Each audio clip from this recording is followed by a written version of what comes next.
Amém, irmãos?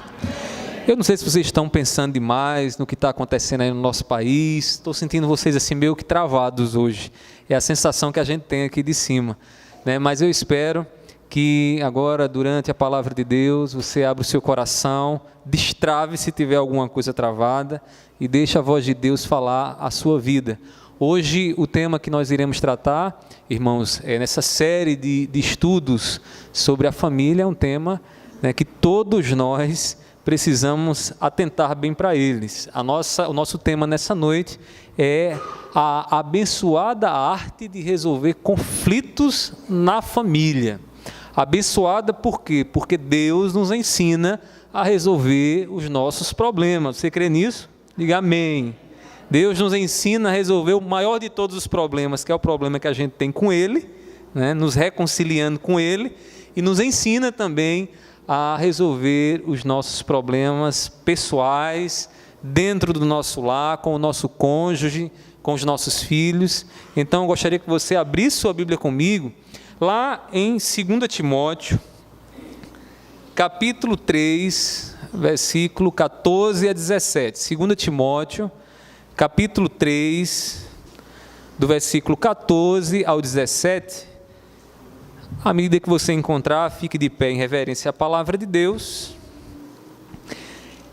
Irmãos, por que basear as minhas palavras aqui? Nós iremos basear as minhas palavras aqui, porque aqui é o texto áureo da mensagem nessa noite, em que o apóstolo Paulo vai mostrar que a palavra de Deus é suficiente para nos instruir, para nos orientar em como devemos resolver assim os nossos problemas, tendo uma vida que agrada ao Senhor. Então, esse texto o apóstolo Paulo dá a Timóteo, e é um texto muito instrutivo para as nossas vidas. Diz assim a palavra do Senhor, irmãos. 2 Timóteo, capítulo 3, do versículo 14 ao 17. Tu, porém, permanece naquilo que aprendeste, e de que foste inteirado, sabendo de quem o aprendeste, e que desde a infância sabes as sagradas letras, que podem tornar-te sábio para a salvação pela fé em Cristo Jesus. Toda a Escritura é inspirada por Deus e útil para o ensino, para a repreensão, para a correção, para a educação na justiça, a fim de que o homem de Deus seja perfeito e perfeitamente habilitado para toda boa obra. Vamos repetir todos juntos o versículo 16. Toda a Escritura é inspirada por Deus e útil para o ensino, para a repreensão, para a correção, para a educação na justiça. Curve sua cabeça mais uma vez, vamos orar ao Senhor pedindo graça a Ele em nome de Jesus. Meu Pai, nós estamos aqui diante do Senhor e nós confessamos a nossa fraqueza, confessamos, Senhor, que o nosso coração, Pai, nem sempre está atento e desejoso pela Tua palavra, mas cremos que o Teu Espírito Santo aqui nessa noite é quem nos dá sede, é quem nos abre os ouvidos e que nos dá sabedoria para saber aquilo que o Senhor deseja falar às nossas vidas. Te pedimos, aguça em nós o desejo pela Tua palavra, de ouvir, de saborear aquilo que o Senhor deseja dar e ministrar aos nossos corações. Desde já eu te apresento cada família aqui. Tu sabes, Senhor, como cada um de nós tem problemas específicos, alguns problemas difíceis e que julgamos insolúveis. Mas o Senhor é o Deus que nos dá sabedoria. O Senhor é o Deus que resolve todo problema, porque Tu resolveste o maior de todos os problemas, o problema do pecado. E nós te pedimos nessa noite, dá-nos a graça para poder ouvirmos a Tua voz e sairmos daqui com a certeza de que recebemos do Senhor a orientação devida para as nossas vidas e para as nossas famílias. Assim eu te peço, em nome do Teu Filho amado Jesus. Amém, amém. Os irmãos podem se assentar. Irmãos, a Bíblia, ela deve ser para nós a voz de Deus que regula todos os aspectos da nossa vida. Nós precisamos sempre perguntar a palavra, o que é que Deus tem a dizer acerca de cada aspecto da minha vida. E há algumas razões por que deve ser assim. Primeiramente, porque a Bíblia, ela mesma se diz como uma palavra inspirada da parte de Deus. No texto que nós acabamos de ler, Paulo diz a Timóteo: toda a Escritura é inspirada por Deus. Toda a Escritura foi soprada pelo Senhor, foi dada por Deus. Logo, se queremos ouvir a voz de Deus, precisamos nos voltar para a Escritura. Precisamos buscar na Bíblia o que é que a Bíblia tem a nos dizer. Além disso, a Bíblia ela regula as nossas vidas para que alcancemos a vida perfeita, a vida que Deus quer para cada um de nós. A perfeição de vida que Deus quer para cada um de nós não é fruto da nossa imaginação, do que achamos que deve ser, das nossas boas intenções. A vida que Deus quer para nós, irmãos, está revelada na palavra. De maneira que para que alcancemos uma vida perfeita, agradável a Deus, é necessário que nós amemos a palavra e busquemos viver fielmente aquilo que Deus nos revela na palavra. É por causa disso que a Bíblia é a vox Dei, a voz de Deus ao nosso coração, e ela precisa falar a todos os aspectos da nossa vida. Na Bíblia estão os princípios que nos orientam na resolução dos nossos conflitos familiares.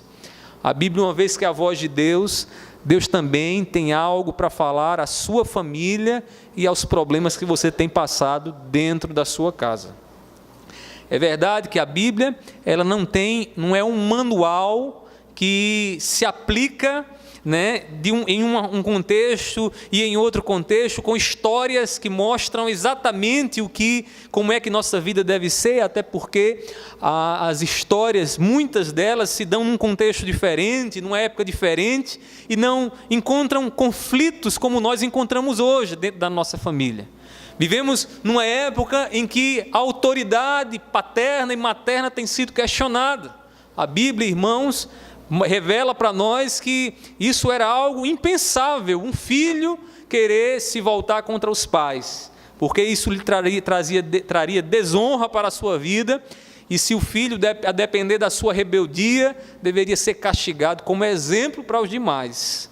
A Bíblia é muito dura em tratar sobre isso. Mas a nossa geração, o contexto que nós vivemos, em que os filhos têm se voltado contra os pais, irmãos, nós não encontramos o mesmo exemplo na Bíblia, mas encontramos na Bíblia princípios que nos ensinam a tratar os nossos filhos, como da mesma forma também fortalecem o relacionamento que nós temos com o nosso cônjuge.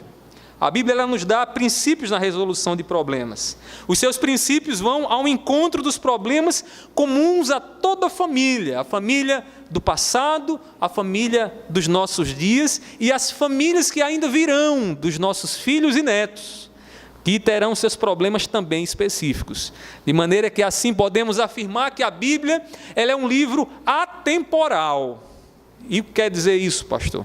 É um livro que tem princípios para todos os tempos. Não é um livro que ficou retido há 1000 anos, 2000 anos atrás, mas é um livro que na sua essência tem uma direção, tem um norte e tem uma luz para a família de todas as épocas e de todos os tempos. Deus estabelece sua vontade na raiz das questões, e é por isso que ela é um livro de princípios, porque Deus está preocupado nos princípios. Deus está preocupado com a natureza da árvore, porque a depender da natureza da árvore, os frutos que virão dela serão frutos bons ou serão frutos ruins. Deus está preocupado na essência e, dito de outra maneira, no coração de cada um de nós. De maneira que o desejo dele é que você, como pai, como filho, como mãe, você possa ouvir a voz dele ressoando no seu coração. E lá no seu coração, você deixar que o Espírito Santo de Deus trabalhe, que o Espírito Santo de Deus coloque os princípios que ele tem a ensinar. Irmãos, quando a Bíblia fala de que Deus ele está preocupado com o nosso coração, é porque é no nosso coração ou é o nosso coração que é a fonte de todos os males. Lá o profeta Jeremias, em Lamentações, Jeremias, capítulo 3, versículo 39, veja o que ele diz, irmãos. Ele diz assim, por que, pois, se queixa o homem vivente? Por que o homem se queixa tanto? Porque tem casais que vivem a se queixar tanto, especialmente um dos casais, né? A cobrar e a se queixar, esse relacionamento já não dá mais, esse menino não tem quem consiga se relacionar com ele. Por que se queixa o homem? É porque Deus é imperfeito? É porque Deus, quando criou Adão e Eva, Ele colocou lá, de repente houve um erro no homem? De forma alguma. O profeta vai dizer assim: queixe-se cada um dos seus próprios pecados.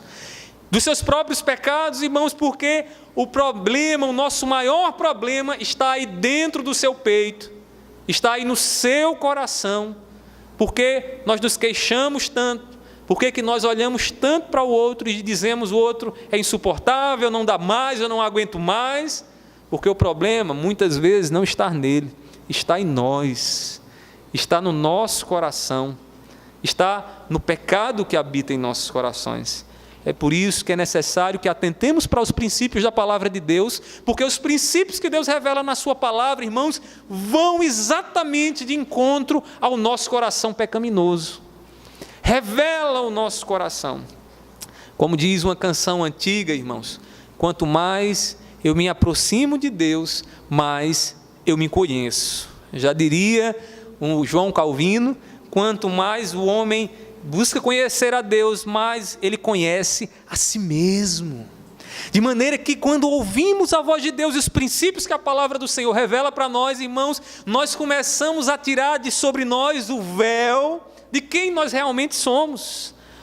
Nós começamos a nos olhar no espelho sem aquela fantasia de que somos bons demais, perfeitos demais, de que os outros estão sempre errados. Começamos a perceber, irmãos, que o nosso coração é um coração enganoso, é um coração que nos coloca muitas vezes em enrascada, que traz dificuldades para debaixo do nosso teto, é um coração, em outras palavras, pecador. Deus nos ensina a resolver nossos conflitos familiares, é de Deus que vem a sabedoria para nós resolvermos os nossos problemas. Por isso devemos observar o que diz a sabedoria divina revelada na palavra. Deixa eu dizer uma coisa para você. Há muita gente sábia, há muita gente que já descobriu como as coisas funcionam nessa vida. Há muita gente que já percebeu, pela própria experiência do dia a dia e pela observação, que tem muitas coisas e muitos caminhos que são tortuosos, que trazem mal ao coração do homem. Mas eu quero lhe dizer uma coisa, só Deus, e na revelação da sua palavra, é capaz de nos ensinar a sabedoria, que nos harmoniza com o nosso cônjuge, que nos harmoniza com os nossos familiares, e ainda assim nos harmoniza com Ele, porque vivemos de forma a agradá-lo. Então, nessa noite, eu gostaria que você observasse comigo, o que a palavra de Deus nos diz. E nós iremos usar 3 textos nessa noite. Iremos expor 3 deles. O primeiro deles é o texto lá de Filipenses, capítulo 2, versículo 3. Abra a sua Bíblia e acompanhe comigo. Diz assim o texto sagrado, Filipenses, capítulo 2, versículo de número 3. Para vocês entenderem o contexto dessas palavras, o apóstolo Paulo estava percebendo que dentro da igreja estava havendo algumas divisões, a unidade estava sendo quebrada, a divisão estava se estabelecendo ali. Então ele escreve àquela igreja e instrui aquela igreja que ela possa se manter unida, que ela possa buscar viver sem conflitos, mas viver a unidade que é uma evidência do Espírito Santo no seu meio.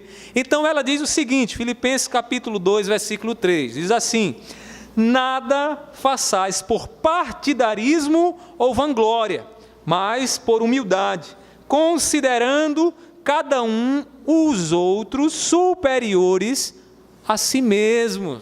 O que é que Paulo está dizendo aqui? Paulo, primeiramente, ele revela para nós qual era o mal, qual era a chaga que estava no meio daquela igreja.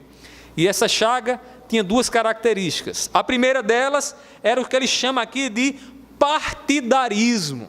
Partidarismo. Os tradutores colocam como partidarismo. Mas a ideia que Paulo tem aqui nesse texto, irmãos, ele fala aqui de um sentimento de rancor causado pela inveja, e que, consequentemente, gera divisões.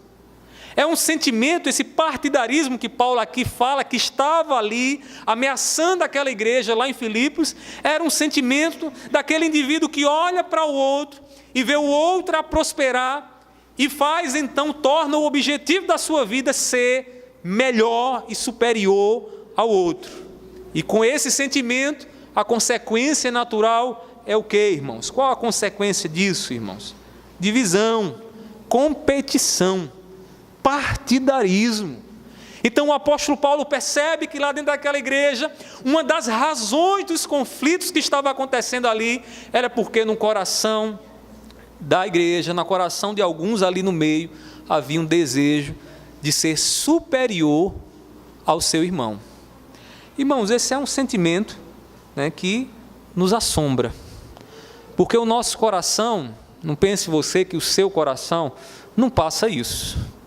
Quando você vê alguém prosperando, se dando bem, e de repente olha para si mesmo e vê seu pé sempre na lama, irmãos, muitas vezes nós ficamos angustiados.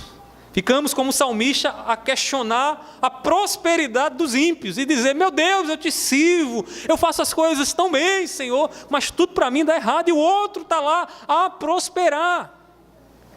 Irmãos, quando esses pensamentos começam a rondar os nossos corações, é natural que ele gere em nós um tipo de competição. E eu queria trazer mais para próximo de cada um de nós, quando isso começa a acontecer dentro do lar. Quando o cônjuge olha para o seu esposo, para a sua esposa, e começa então a ver ele não como uma metade sua, não como o seu complemento, mas como alguém com quem ele precisa competir. E ele começa logo então a pensar: eu preciso ter um salário melhor, eu preciso me vestir melhor, eu preciso ter mais amigos no Facebook do que ela, do que ele, e a competição começa então a ser gerada. Às vezes essa competição não é dita com todas as palavras, mas está lá embutida, e que muitas vezes causa problemas dentro da família. Paulo aqui fala para a igreja, mas isso também se dá dentro da família. Este é um mal, uma chaga, um problema que precisa ser remediado dentro da igreja, o apóstolo Paulo viu, e também precisa ser remediado dentro das nossas famílias. Irmãos, muitas vezes encontramos parentes, pessoas que estão debaixo do mesmo teto, a competirem. E isso, irmãos, é uma brecha de Satanás para problemas maiores. C.S. Lewis, um filósofo cristão, ele escreveu dizendo de uma forma muito simples, irmãos, que a essência do orgulho é competição. É competição. Onde o orgulho está, você começa a olhar para o outro e começa a avaliar a sua vida em relação ao outro. E se o outro está inferior a você, você se sente bem. Se o outro está melhor do que você, você se sente mal. E esse sentimento é tão perverso que nos leva muitas vezes a conspirar contra os nossos familiares e a fazer coisas, irmãos, próprias do diabo e próprias do inferno. É por isso que Paulo está preocupado, irmãos. Nada façais por partidarismo, é isso que ele diz. Mas ele vê outro mal dentro da igreja. Sabe qual é o outro mal, irmãos? Veja aí, ele vai chamar de vanglória.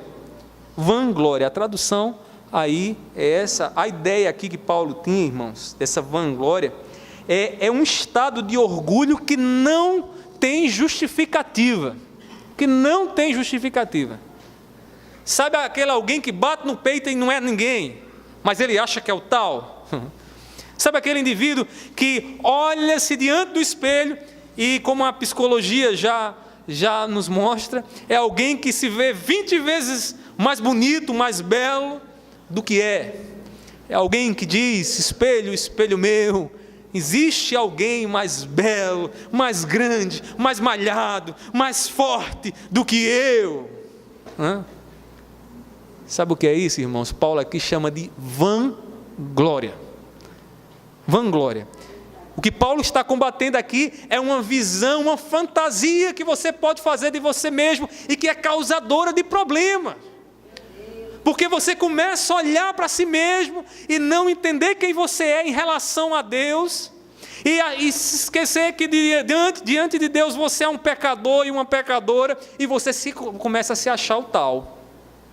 Então Paulo disse: é vanglória, nada façais por vanglória, achando que você é alguma coisa, porque se você começar a agir assim, os problemas vão vir, os conflitos vão vir, porque você não vai ouvir a opinião do teu cônjuge. Tem marido, irmãos, que é cabeça dura, não escuta a esposa, não entendeu que Deus lhe deu uma auxiliadora e não uma escrava, né? Se está lá como auxiliadora, é para auxiliar. Se está lá como auxiliadora, é para que no momentos de dilemas e conflito, ela possa me ajudar a pensar. E às vezes não escuta a esposa, sabe por quê, irmãos? Porque está com o coração cheio de vanglória. Eu sou o homem da casa, quem resolve sou eu. Vai lá, quebra a cabeça, não dá certo. Depois vem descontar na esposa, né, ainda. Tem esses, né? Eu acho que ninguém aqui nunca viu um desses, só eu que já vi, né? Não deu certo, não conversou com a mulher, quebrou a cara, depois vai lá para a esposa: não, meu amor, a culpa foi sua, você deveria ter dito. Como assim a culpa foi minha, né? Irmãos, vanglória. A vanglória é um estado de fantasia pecaminosa. Sabe o que é uma fantasia pecaminosa? Fantasia é quando você começa a imaginar coisas mirabolantes. Está fantasiando, né? Eita, eu sou o melhor, eu sou a melhor, né? E você começa então a fantasiar, não começa a se enxergar de verdade, e você começa então a se inflar, e a não ouvir mais ninguém. E a palavra do Senhor nos diz, irmãos, que a soberba precede a queda, e você acha que não precisa mais ouvir seu filho, sua esposa, que agora você é dono do seu próprio nariz, não escuta mais nem a Deus, porque o final das contas é isso que você faz. Irmãos, e o problema está estabelecido. Esse era o pecado que estava ameaçando aquela igreja, um dos, partidarismo, e o outro era vanglória. Paulo, depois que mostra aquela igreja esses dois pecados, ele vai mostrar o remédio. Ele vai mostrar o remédio para a vanglória e o partidarismo.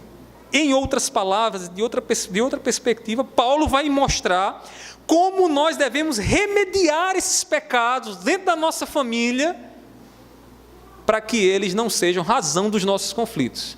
E aí ele vai continuar dizendo que, irmãos, que nada façais por partidarismo nem vanglória, mas por humildade, considerando o outro superior a si mesmo. Deus, ele resolve os nossos conflitos familiares.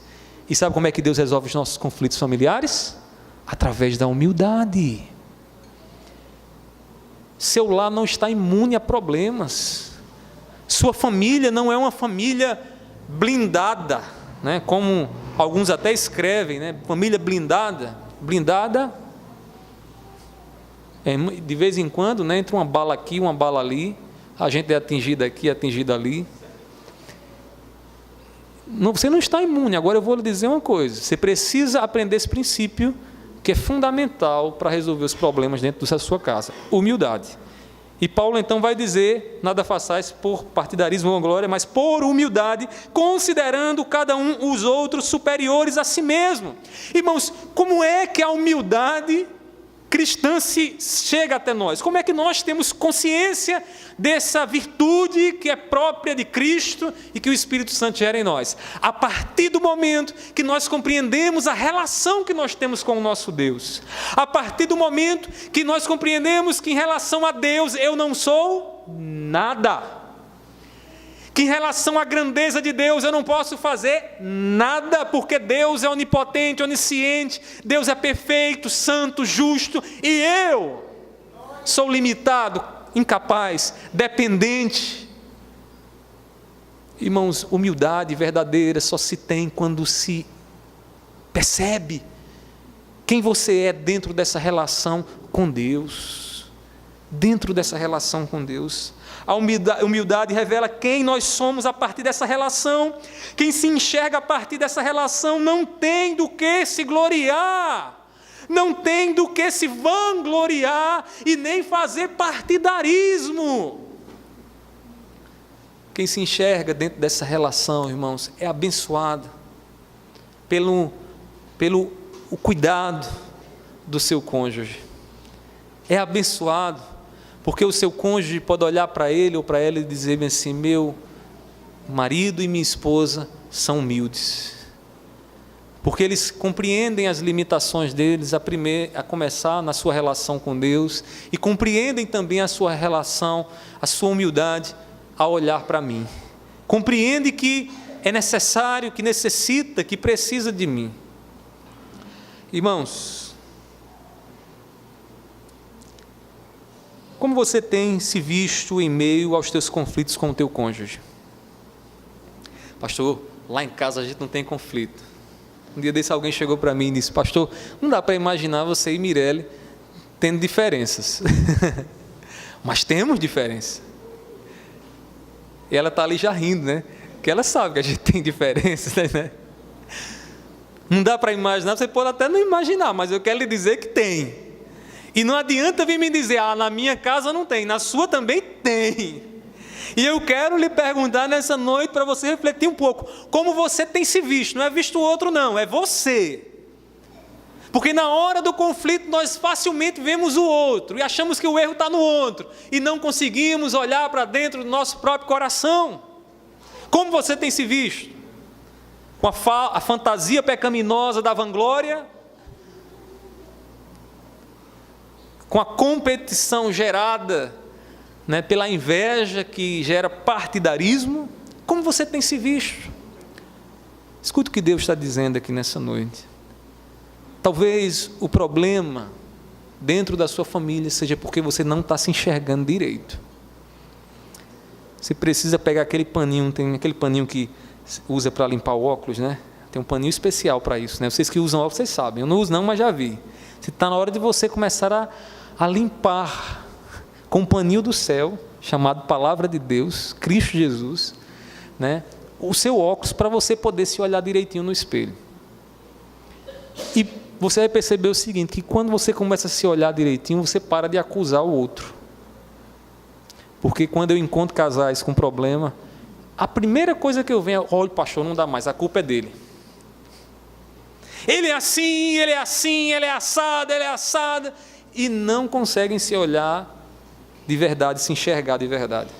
Porque se olhassem de verdade, perceberiam que são pecadores, que nos seus corações há inclinações terríveis e que precisam ser remediadas pela graça de Deus, e adotariam uma postura simples e humilde para dizer: meu amor, eu posso estar errado, eu posso ter falhado com você. Ou você nunca fez isso? A gente precisa fazer isso, irmãos, e não é só com o nosso cônjuge não, com os nossos filhos também. Os nossos filhos precisam aprender humildade conosco, quando muitas vezes elevamos a voz e dizemos o que não deveríamos ter dito, e precisamos voltar até eles e dizer: meu filho, me perdoe, para que ele possa aprender a partir de nós que somos referenciais, o que significa humildade. Como você tem se enxergado nos teus conflitos? Será que tem prevalecido a convicção da tua pequenez diante de Deus e do teu próximo? Será que você pode dizer: eu sou pequeno, sou pobre, sou nada? Ou será que você logo se arma e diz: eu tenho muito a defender, eu tenho uma vida, eu sou o tal, eu sou o bom, eu vou me defender aqui porque nessa situação eu preciso sair por cima. E se não sair na base do argumento, sai na base do grito. É assim que muitas vezes a gente vê por aí, né? A humildade entre nós, irmãos, tira a razão da maioria dos nossos conflitos. Sabe por que muitos conflitos aparecem dentro da família, irmãos? E atente bem, para todas as vezes que você entrar num conflito, a começar dentro da sua casa. é porque você acha que o que você diz é tão grande que você precisa brigar por aquilo ali. Se nós fôssemos mais humildes, irmãos, nós não estaríamos defendendo com unhas e dentes e alma ideias vindas de um pobre miserável como eu e como você. O problema é que a nossa visão está deturpada e todas as vezes que entramos num dilema dentro da nossa família, no nosso relacionamento conjugal, achamos que a nossa razão não pode estar errada. E por não estar errada, irmãos, o conflito ganha lenha, como lenha na fogueira, né? Não, peraí, eu vou mostrar que eu estou certo. Irmãos, muitas vezes queremos prevalecer sobre o outro porque nos julgamos bons demais. E o que é isso, irmão? Se não partidarismo e vanglória. E o que é isso, se não o mal que estava invadindo aquela igreja lá em Filipos? Os irmãos se achando bons demais. Eu não posso estar por baixo, tenho que estar por cima. Se ela falou isso, poxa, eu tenho que arrumar um argumento melhor para mostrar a ela que eu sou melhor do que ela. Competição, partidarismo, vanglória. Irmãos, Deus nos ensina a resolver nossos conflitos familiares e nos ensina através da humildade diante dos nossos opositores, diante daqueles que contrariam as nossas opiniões. É assim que você tem se visto dentro do seu lar, nos conflitos que você tem tido com seu cônjuge, com seus filhos, com a sua avó, com seu tio. Amém, irmãos? Que o Espírito Santo de Deus nos ensina a humildade na solução dos problemas familiares. Quero dizer a você que se não tiver isso aí, a coisa não anda. Se não tiver, isso aqui é o pontapé inicial, é a base de sustentação, a humildade que Cristo nos ensina. Se não tiver isso, a casa não se sustenta, vai cair, vai cair. Então, comece hoje a pedir: Senhor, dá-me humildade, Senhor. Todas as vezes que eu tiver um problema lá na minha casa, dá-me a humildade para poder saber conversar, para poder entender quem eu sou e não querer fazer uma guerra pela uma opinião que eu sei que é de uma pessoa limitada como eu. Então, Deus, Ele nos ensina a resolver nossos conflitos familiares. E há ainda uma segunda maneira como é que Deus nos ensina a fazer isso. E o outro texto eu gostaria que você pudesse abrir comigo, o segundo texto, é lá em Mateus capítulo 22, versículo 39. Aqui Jesus ele é questionado pelos fariseus acerca da lei, né? O que diz a lei? E Jesus faz um tipo de resumo da lei, mostrando em que se resume a lei. Os 10 mandamentos se resumem em quê? Então, em relação a Deus, amarás ao teu Deus de todo o teu coração, toda a tua força, todo o teu entendimento. Se você fizer isso, você cumpre toda a lei, né? E o segundo, ele diz assim, semelhante a este, ele diz, amarás o próximo como a ti mesmo. Como é que Deus nos ensina a resolver nossos conflitos familiares? Através da sensibilidade amorosa para com os nossos opositores. Pastor, ter sensibilidade amorosa por uma pessoa que pisa no meu calo, como pastor, isso tem que ser um milagre. E é um milagre, eu não duvido disso. Porque, irmãos, na hora que alguém pisa no nosso calo, na hora que a gente começa a sentir aquele incômodo, a nossa vontade não é amar. A nossa vontade é executar outro verbo, também terminado em ar, assassinar, matar. Irmãos, precisamos ter sensibilidade amorosa todas as vezes que o conflito se estabelece no nosso meio. E o que eu quero dizer com sensibilidade amorosa? Eu quero dizer sensibilidade amorosa, a capacidade de fazer ao próximo aquilo que faríamos a nós mesmos. O que é a sensibilidade amorosa? É olhar para o outro e dizer, eu vou te tratar como eu desejo ser tratado. Pastor, como isso é difícil.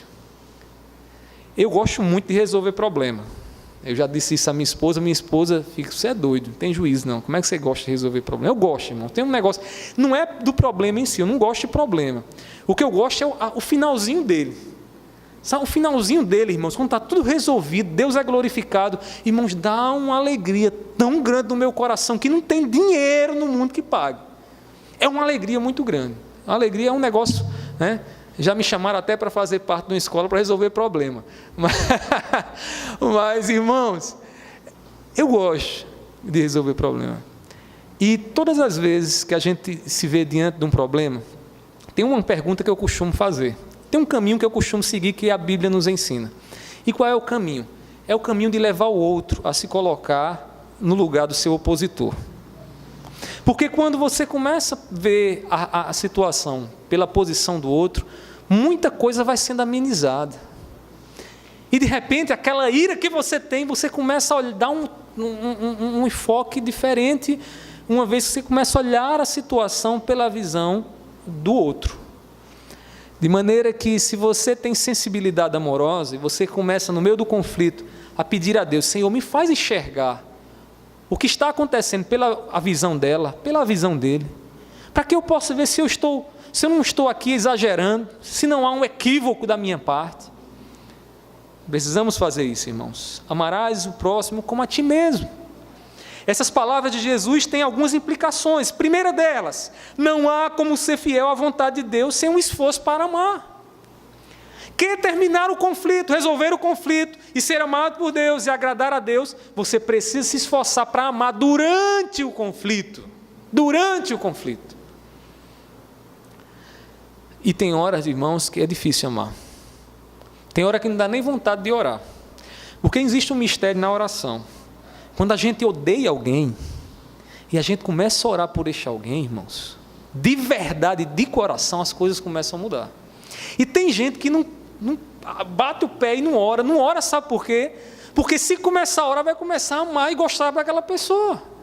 A oração verdadeira faz isso com o nosso coração. A oração verdadeira nos leva a olhar para aquele que nós outrora tínhamos raiva e agora transforma a nossa raiva em amor, em afeto. Não há como ser fiel à vontade de Deus sem um esforço para amar o próximo como a si mesmo. O amor nos leva a dar ao próximo o mesmo tratamento que daríamos a nós mesmos, ter para com o nosso próximo a mesma compaixão que temos para conosco quando nós erramos. E é uma coisa a nossa natureza, irmãos. A gente erra, imediatamente a gente se enche de compaixão, se compadece da nossa própria dor. Ai, meu Deus, eu sou um coitado. Começamos a dar uma justificativa plausível para o nosso erro e dizemos: olha, eu falei daquele jeito porque eu sou assim, porque eu estava assim, estava na menopausa, estava na TPM, estava estressado do trabalho, e começamos a trazer o quê? Um certo compadecimento do nosso próprio coração, nossa própria falha, da nossa própria miséria. Mas é bem diferente quando nós temos que nos compadecer daqueles que erram sobre nós. Tudo muda. Não, ele deveria ter agido assim, ela não deveria ter agido assado. Sabe o que é isso, irmãos? Falta de sensibilidade amorosa, falta da sensibilidade que nos leva a nos colocar no lugar do nosso irmão e dizer para ele: deixa eu ter um pouquinho mais de compaixão dele, porque eu também sou pecador, porque ele também erra, porque também ele falha. Irmãos, esses dias eu estive no hospital com a Mariana e eu presenciei uma cena assim de... Sabe o que é o amor puro? Foi o que eu vi. Mariana estava com Mirella, entrou na sala de emergência e teve que ficar sob observação, tomando soro e injeção e tudo mais. E eu e o Caleb ficamos do lado de fora, lá no hospital, esperando elas saírem do ambulatório. Daqui a pouco o enfermeiro disse: não, vocês podem entrar, podem ficar lá dentro. A gente entrou, fomos para lá. Caleb não podia entrar, que era criança. Daqui a pouco, eu sei que de um jeito ou do outro, o enfermeiro disse: não, pode, entre, acompanhe, fique lá dentro com ele. E Caleb doido, querendo ver Mariana. E quando nós estávamos lá naquele momento, que ele entrou, foi em direção à irmã dele, olhou para ela assim e disse: ô Mariana, deixa eu ficar no teu lugar, sai daí, eu não quero te ver aí não. Sabe o que é isso, irmãos? É um amor puro, que surge naturalmente como o ar que respiramos, que não precisa ser forçado. É um amor de alguém que entendeu que amar de verdade o próximo é dizer: deixa eu tomar as tuas dores também, Deixa eu sentir o que tu estás sentindo também. Deixa eu me colocar no teu lugar, irmãos. Sabe por que nossos problemas, irmãos, muitas vezes são problemas que julgamos sem solução? Porque nos falta muitas vezes a sensibilidade do amor, de olhar para o outro e dizer: deixa eu me colocar no lugar dela, deixa eu me colocar no lugar dele. Irmãos, Deus nos ensina a resolver nossos conflitos através dessa sensibilidade amorosa. E Jesus deixa para nós o mandamento: amarás o próximo como a ti mesmo. Ame puramente, ame de forma pura aqueles que têm levantado problemas contra você, que têm levantado conflitos contra a sua vida. Ame, ame. E eu lhe digo mais, pastor, você pode me dizer: pastor, mas é muito difícil, não adianta com palavras dizer ame, porque na hora do vamos ver, me vem a ira. É hora de você orar mais, e você pedir mais a Deus: Senhor, me dá graça, Senhor, me faz amar de verdade, Senhor, quebra esse coração endurecido e me faz amar mais. Irmãos, deixamos muitas vezes de avaliar a legitimidade das necessidades alheias. Acreditamos que o único resultado bom para nós é o seguinte: eu ganho e você perde. Se o conflito terminar assim, maravilha, né? Maravilha. Mas não é isso que a Bíblia nos ensina. Os conflitos resolvidos segundo a palavra de Deus é um ganha-ganha. Isso quer dizer o seguinte: que você ganha e o teu oponente também ganha. Você ganha o respeito dele, né? E ela ganha o teu amor. É um ganha-ganha, irmãos. Essa história de que eu ganho e você perde é coisa do diabo. Tem gente que está tão irado e irada que não consegue acreditar que o marido deitou na cama e foi dormir diante de um problema tão grave como aquele. E só se satisfaz quando o outro está chateado. Sabe aquele? Eu acho que está chateado comigo. Aí dormiu hoje à noite, não.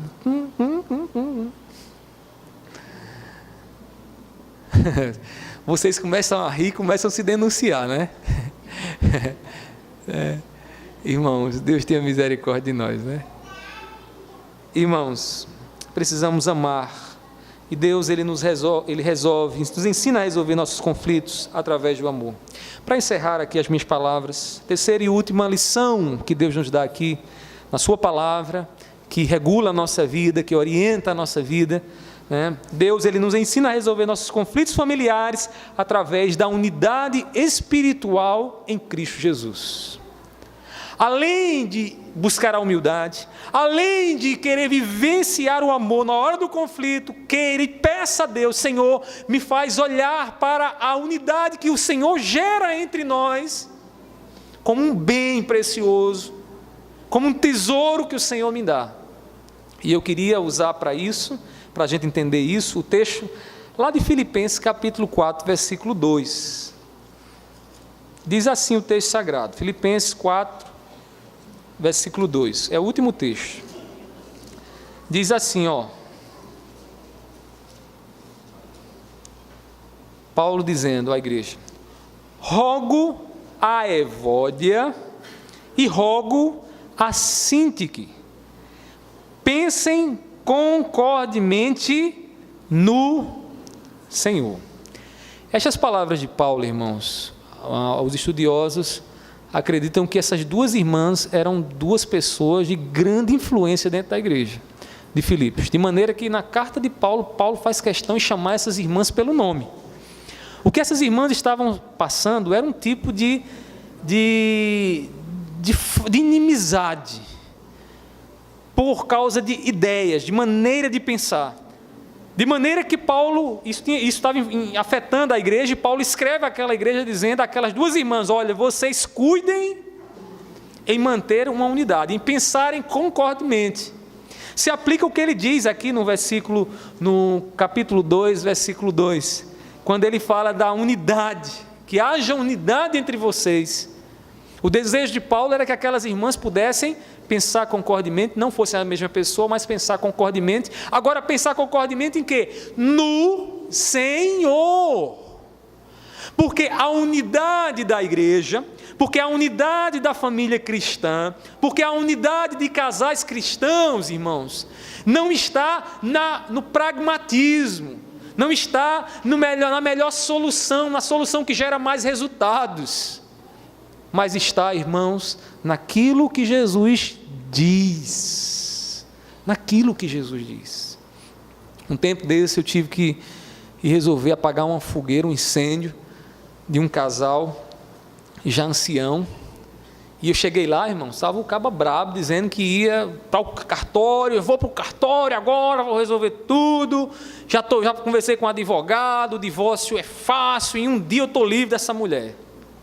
E eu digo, meu Deus do céu, e a coitada da mulher só ficava chorando do outro lado, mas ele é assim, ele é assado, aquela coisa, a culpa é dele, a culpa é dele, a culpa é dele, todo mundo jogando uma culpa um no outro, né?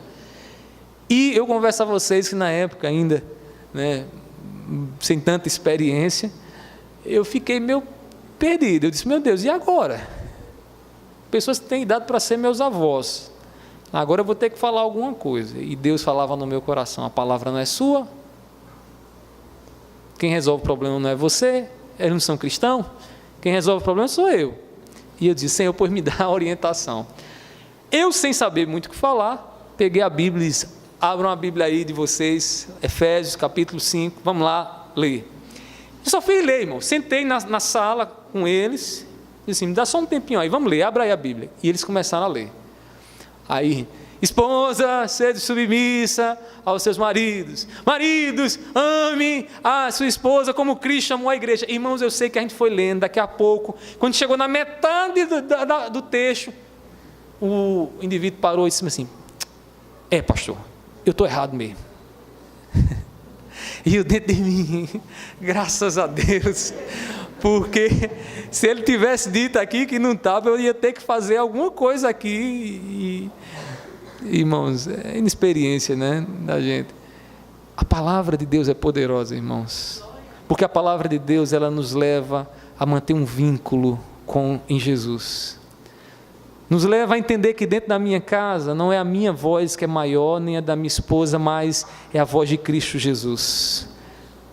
Que dentro da minha igreja eu penso até onde Jesus me ensina a pensar, de maneira que há comunhão no que Jesus pensa em todos os seus servos e filhos. Paulo diz a Evódia e Sinti que pensem concordemente no Senhor, faça do Senhor o centro das suas vidas, para que vocês não fiquem com dissensões e com inimizades e discussões que só afastam vocês do amor de Cristo, do amor de Deus. Irmãos, quando tratamos Cristo como centro das nossas vidas, a melhor vontade é sempre a dele, a dele. Ouvimos semana passada aqui que precisamos centralizar Cristo dentro das nossas famílias, botar Jesus no trono lá no centro da nossa casa, para que não seja a minha vontade, os meus caprichos, mas que seja a vontade de Cristo sobre mim. Irmãos, quando dois cristãos entram em conflito, o que é maravilhoso é saber que Jesus vai ser a peça que une os dois. Dois cristãos, viu? Por isso que você que não casou ainda, observe bem se o seu cônjuge vai ser cristão. Porque se não for, quando os ventos começarem a soprar, não vai ter princípios para sustentar. Vão ser princípios diferentes. Vai ser como uma casa edificada sobre areia. Os ventos vão bater e ela vai cair, vai ser grande a queda. A queda vai ser grande demais. Agora, quando é dois cristãos, a história é diferente. Porque aí, irmãos, dois cristãos, servos de Cristo, imitadores de Cristo, sabem que a vontade que prevalece dentro da sua casa não é a deles. Eu não estou falando aqui em termos de função. O marido tem sua função, a esposa tem sua função, né? São complementares, né? São complementares um ao outro, as faltas que um tem, o outro supre, e essa é a sabedoria de Deus. Mas em termos de vontade, vontade, não é a minha vontade, mas a vontade de Cristo Jesus. E quando Cristo está no centro. Irmãos, Sem Cristo no centro, os nossos relacionamentos ficam sujeitos a todo tipo de vontade e capricho. Aí percebam uma coisa, irmãos. Quando os caprichos entram dentro de uma casa, e não a vontade de Cristo, irmãos, é aí que está a causa de muitos problemas. Porque capricho, aqui eu quero dizer o seguinte, aquelas vontades daquele menino birrento, como você vê lá no supermercado, quando a mãe não compra o biscoito que ele quer, ele começa a chorar, e faz aquele escândalo, e os pais ficam envergonhados, e muitos não sabem nem como administrar aquela situação. Sabe o que é aquilo? Capricho. E muitas vezes dentro do casamento tem capricho. Tem a esposa que bota o marido para dormir na sala por capricho. Já não passa roupa, já não faz uma comida boa por capricho. Porque não comprou o i7 que eu tanto queria. Aí não comprou o i, né? Não comprou aquele sapato, que era o sapato dos meus sonhos, capricho. E por conta disso faz celeuma dentro de casa. E nessas horas a gente precisa fazer, sabe o que, como cristãos? Falo para cristão, não estou falando aqui para incrédulo não. Você é incrédulo, isso aqui que eu estou falando para você é uma coisa avessa a você. Você, eu não creio nisso, então pronto, você vai seguir sua vida, mas eu estou falando para cristãos, para quem tem o Espírito Santo de Deus. Nessas horas, irmão, sabe o que a gente faz? A gente ora, a gente pega a Bíblia e diga, meu amor, veja o que é que a Bíblia tem a dizer sobre isso. E a gente vai em busca da vontade de Jesus. E a vontade de Jesus vai dirimindo os nossos caprichos. E eu vou abrindo mão da minha vontade. E a vontade de Jesus vai reinando. E eu vou entendendo que mais importante do que caprichos e vontades é a necessidade. E que Deus nos ensina a cuidar, antes de tudo, das necessidades. E eu não posso deixar de alimentar a minha mesa para comprar um i7, um iPhone, um i1000. Eu não posso deixar de tirar o dinheiro do remédio para comprar aquela roupa lá da marca X. Porque é necessidade. E Deus nos ensina isso. E Jesus nos ensina isso. No conflito entre casais cristãos e filhos cristãos, deve prevalecer a vontade de Cristo. Diga sempre a seu irmão o seguinte: não é a minha vontade e nem a sua vontade que prevalece nos conflitos, mas a vontade do nosso Senhor Jesus Cristo. Se você é cristão, lembre sempre disso. Isso, a um coração de um filho de Deus, que quer viver para a glória de Deus, irmãos, é como aquela água lançada no meio de uma fogueira. Você lança ela. Se for cristão, irmãos, cessa. Pastor, e se não for? E se for um cristão imaturo? Você vai ter um pouquinho mais de trabalho, mas vai ter que jogar um pouquinho mais de água. Você vai ter que fazer esse esforço. Não tem para onde correr, não. Agora, se for um cristão, irmão, de verdade, experiente, maduro, sabe, irmãos, que dura coisa é recalcitrar contra a vontade de Deus, ficar batendo na cabeça, não, Deus diz isso, eu vou fazer do outro lado, Deus me manda ir para a esquerda, eu vou para a direita. Que conversa, rapaz. Irmãos, que Deus nos dê sabedoria. Concluindo minhas palavras, Deus nos ensina em sua palavra a resolver conflitos. Poderíamos nessa noite falar um pouco mais, só falei de 3 que eu julgo que são importantes, as necessidades da nossa igreja local aqui, de vocês, que eu conheço a situação de muitos de vocês. Irmãos, procure guardar em teu coração esses princípios que foram expostos aqui, a manter a humildade, a buscar ter essa sensibilidade amorosa, se colocar no lugar do outro, a, irmãos, fazer de Cristo o centro que tira as diferenças, que anula as nossas diferenças, para que nós possamos viver concordemente. Lembre que amanhã, em meio àquela discussão, o orgulho vai querer dominar o teu coração e o do teu oponente. Vai. Amanhã chega lá no trabalho, de repente aquela peça que não foi colocada no lugar, de repente alguém diz, eu coloquei. É o eu. Uma coisa a gente precisa entender, irmãos, que a coisa que mais as pessoas valorizam na face da terra não é dinheiro, é a imagem delas. E quando alguém diz, eu coloquei, se você disser, não colocou, você vai estar pondo em xeque a imagem dele, a imagem dela. E diante daquele conflito, eu falo agora para cristãos, né? Lembre-se que você ainda tem um pecado no seu coração, e certamente o orgulho vai querer se levantar, e vai te dar uma falsa imagem de você mesma, e você vai se olhar e dizer assim, eu sou bom demais para escutar isso, eu sou bonito demais para aturar essa mulher falando isso, quantas mulheres eu tenho aos meus pés. Orgulho, vanglória, partidarismo, consequência disso. Peça a Deus amor e se esforce para dar a Ele o que você daria a você mesmo. Na hora daquele conflito, em vez de te pedir o orgulho, dê a Ele o que você gostaria de dar. Saia, imagine-se saindo do relacionamento e vendo aquela situação como uma pessoa que está de fora. Observe o que ele necessita e dê a ele o que você gostaria de receber naquele momento. E você vai perceber que isso gera um efeito grande no coração do homem.